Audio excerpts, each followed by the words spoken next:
like to start off saying that for some of you, this is maybe the 4th time that you've heard this speech. I challenged our Vice President of Education about giving another one, but he said, oh no, people need to hear this. So I ask for your indulgence.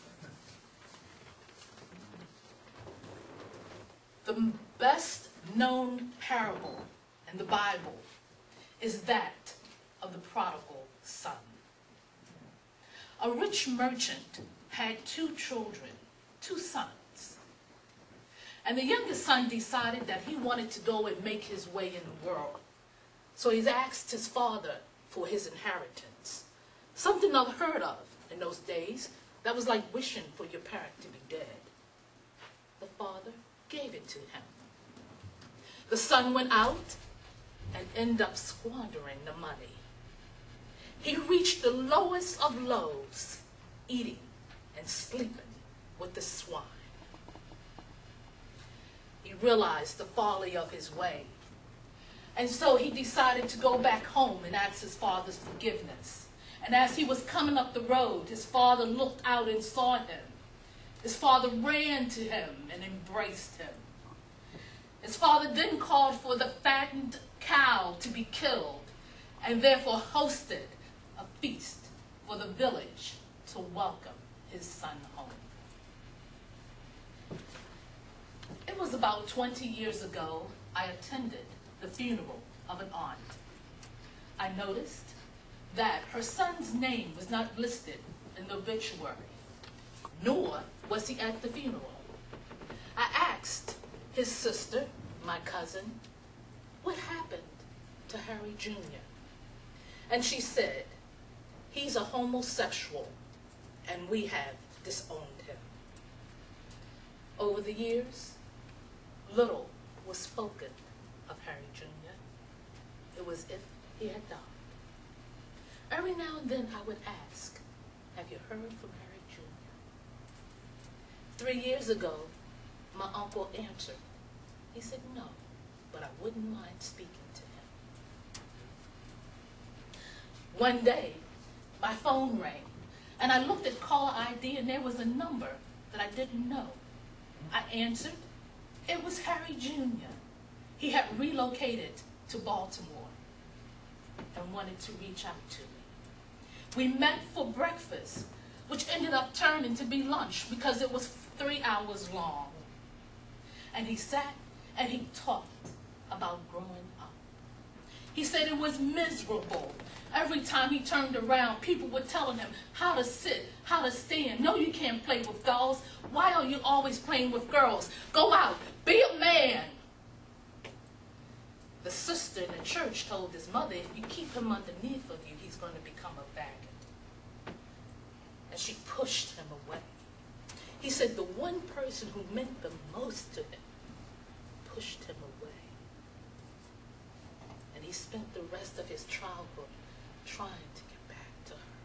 He talked about the pain and isolation of being in the closet. He married at 17 because he thought that that would cure him. And then he just came to realize he could not keep up the facade. He lost the relationship with his wife.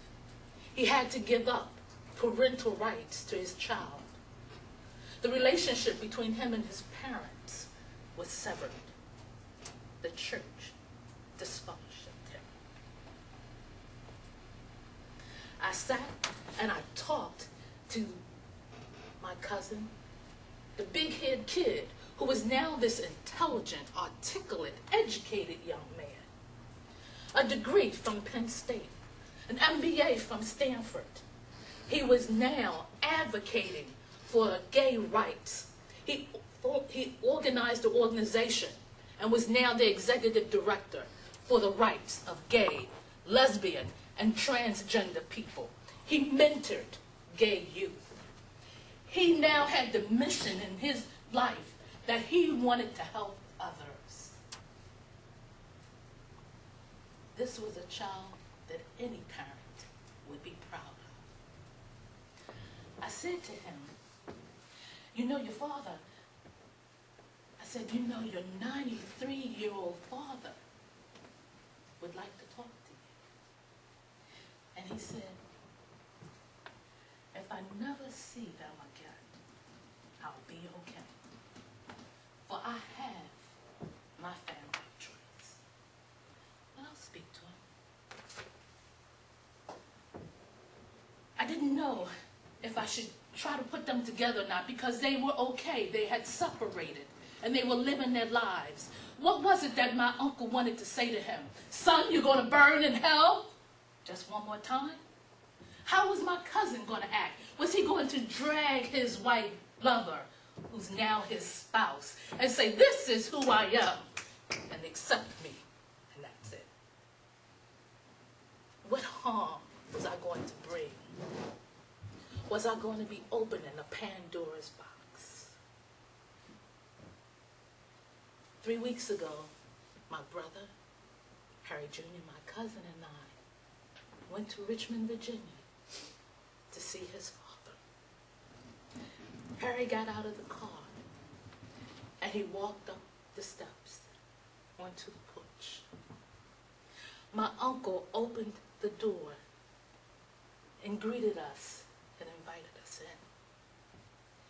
He looked at his firstborn and he touched his now gray hair and he ran his hand down his cheek. And he said, I just wanted to see you again before I died. It's been 30 years. And he wept.